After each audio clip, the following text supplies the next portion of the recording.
I Oof. thought this was a really interesting article from the Rundown AI about Mm. OpenAI basically bringing in ads to ChatGPT, which I thought was really interesting. So zoom into some of the details here. So ads will appear below responses as sponsored recommendations, targeted based on conversations, but excluded from health, politics, and underage users. So you're not going to get donate to the Trump campaign if you're looking at like whatever it is, right? Yeah. So this is out of scope right now. What I'm going to do actually, I'm going to flip back and forth, but let's just first of all start with like general thoughts, observations on ads coming to ChatGPT, and then we can go to some of the specifics. Yeah, I mean, ads coming to ChatGPT, just a matter of time. Think about Netflix, right? You had that premium tier of like $15 a month or whatever, and it was just like, oh, no ads ever. And people were like, cable TV or Netflix. Obviously, I'm going to buy Netflix. Then Netflix gets a bunch of middle management people in there. They're like, we have to monetize. And then they're like, okay, let's push the premium tier up to 25. Let's offer a new base tier of $8 or whatever the hell. And let's just like do light ads. That's just how it is, man. I mean, like, It's crazy. anytime a market gets sophisticated, they're going to throw some freaking ads on it. And I mean, like, that's for good or for bad, right? Yeah. Well, I think ads in ChatGPT is not a bad thing, to be honest with you. Like, there are times where I want recommendations. Like, I was yapping to it about, where is it now? This controller. So Nick and I run into probably the biggest technical challenge of our lives, actually, trying to connect a controller to a sort of Windows laptop. And basically, I was talking to ChatGPT about it, and I said, like, just find me a controller that would work. Like, I actually wanted to recommend a product to me. And I say this to say, there are times and occasions where you've given ChatGPT enough context where actually it's like, well, I can synthesize the results based on the context. So I think, but you could say that that's more pull advertising, where you're requesting something and ChatGPT gives you a link. I think that's fine. I don't mind them getting a commission on something like that.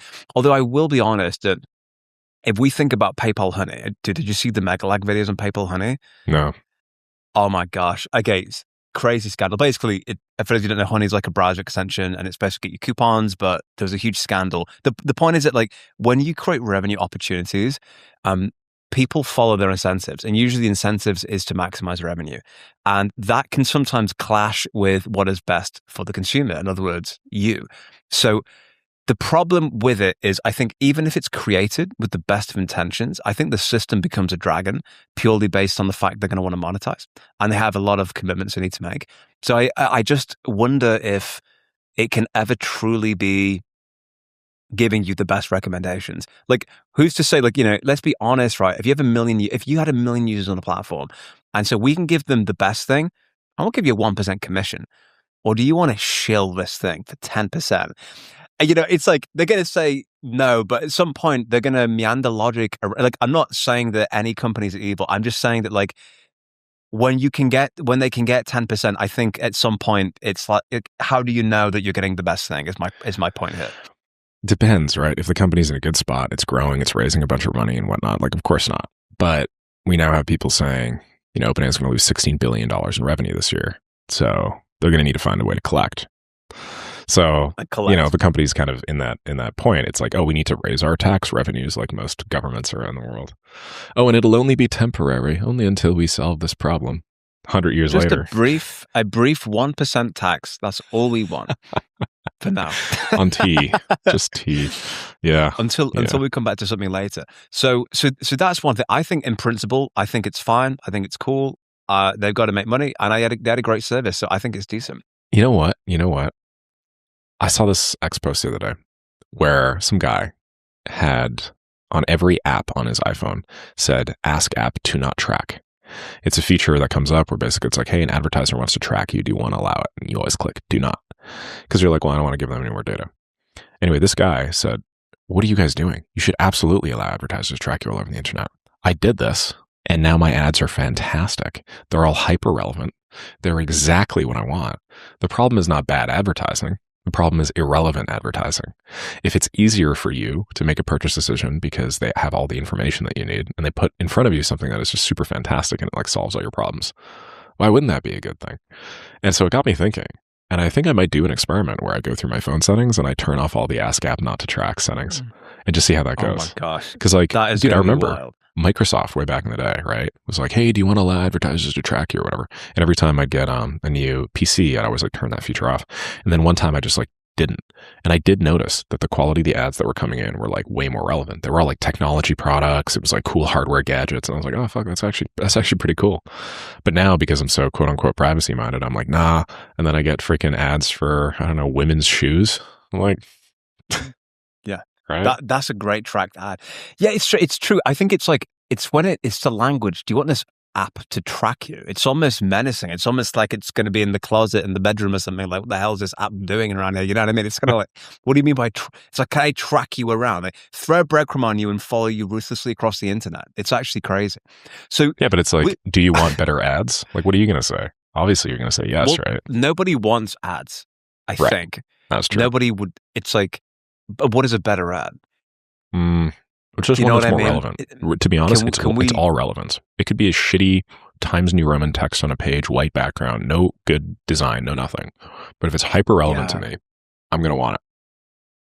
I think ads got a bad name because it was forcing your attention. It was essentially stealing your brain power without you wanting it. Like they did the analysis we talked about on gambling, for example, how many ads you see. Like it's actually crazy the number of ads you see, but your brain starts to phase them out because it just knows. And so there's this constant yin and yang where they try to make ads feel more native. And you'll notice this on Google. You'll notice it on Instagram or TikTok because they just look down for the sponsored button. And I notice that the sponsored button gets greater opacity every week. So pretty soon it's going to be yeah, invisible. And you just get a sixth sense. I'm like, this is an ad. And then you look down, you're like, yeah, it was absolutely an ad. So if we look at a little bit more detail on this thing, because I think this is really fascinating. And by the way, I think it's a direction of travel that they're all going to go into at some point. So let's have a look. So it coincides with the company's $8 a month ChatGPT Go tier. Oh, that's interesting. Go. So there we go. Classic. ChatGPT Go. I wonder what that's going to be. Are they going to get ads? I wonder if that's going to be ad free. Interesting. Premium tiers plus Pro Business Enterprise remain ad free. Okay, that's great to know. With OpenAI, OAI, that's a new acronym there, pledging to never sell user data or let ads influence ChatGPT's answers. I do believe that they'll do that. I think that if the integrity of the platform's ever questioned, that is tantamount to the company's collapse, basically. The second we don't believe OpenAI is honest or at least fair or like it's abusing our data, I think everyone leaves. So that would be the same as them just getting destroyed, essentially. Someone said in 2024 that ads in ChatGPT would be a last resort, but most recently he wasn't totally against it. So interesting. Looks like the tides have turned. And I think, he reserves the right to change his opinion, as we all do, based on new information and opportunities. I think for me, as long as I'm not getting bothered with ads, which it sounds like I won't, I think it's just, Nick, the freeloaders of this world, Nick, the guys that aren't paying for ChatGPT, the people that aren't helping the cause. We're going to throw them some ads. We're gonna say, you know what, you want to use our service for free? Well, we're going to give you some ads. We should actually, we should round them up, and we should make sure to check everybody's attic. And if we find a freeloading non-ad viewer in there, we should try putting them into camps with big screens that show them ads. It's much more efficient. 100%. I mean, how many friends have you lost who aren't paying for ChatGPT, Nick? How many when you found out they weren't on the Plus plan? How many relationships have broken down because Plus of that? Plan supremacy. I was in my Tinder profile. 100%. Well, dude, ironically, my girlfriend's not on ChatGPT Plus. So... Dude, how long is this going to last? That's my question. I got mine a Gemini subscription. Did you? Got to make sure that I have more up-to-date knowledge than she does. You catch my drift. Give her like a llama model or something. Give her like a kind of some really like low-powered model or something. I did actually. I swear I paid for the subscription, but then just magically it went away. But like, she keeps asking me like, "Well, is this feature available in the free plan?" I'm like, "You're on the free plan." Every time I hear it, I'm like, "Oh, what do you mean the free plan?" This is crazy. I think I'm paying about 6 models right now, actually. Dude, are you on the Gemini Super Pro and the Claude Super Pro Max? Are you on like the no, super just the Claude, things? just the Claude Super Pro Max. She's got the Gemini. She's a student, so she like gets it for basically nothing. And then ChatGPT, I'm still paying for. But I'll be honest, like jumping around between models, what the hell's the point of that? Like they're all trained on the same freaking internet anyway. There are very small differences between them now. What I've come to realize is like Anthropic has optimized relentlessly for code, right? So their models are fantastic at coding, like incredible at coding.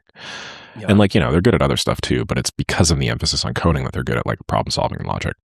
But if you look at some of those Erdos problem solutions that ChatGPT came up with, right? Like, the frontier math stuff, ChatGPT's, it's optimized slightly differently. That said, I don't really care because the problems that I'm working on a day-to-day basis are not frontier math problems. And it's interesting to me because I was always like, how am I going to feel when ChatGPT gets smarter than me or when Claude gets smarter than me? Am I going to feel invalidated? And I'll be honest, I think like in many ways, these things are way smarter than I am already. And I don't really feel all that different. So maybe this is one of those things where the singularity we've been prophesied about is just going to like zoom by and nothing in our lives is going to change. And we're going to be like, whatever. Things are smarter than us. They always have been. I think that's astute. I think it's the boiling of the frog with these things. I don't think it's like a eureka moment, crazy scientist running out of OpenAI HQ with a sheet of paper like who's cracked the world or something. I think it's a slow march of many, many extremely micro improvements in an infinite number of small verticals, like images. And they're all on a one-way track for a collision course. I think once they crack this generalized intelligence, the weird thing is I don't think it needs to be general intelligence. I think it's just if you stack enough specialized intelligences alongside each other and you program it properly,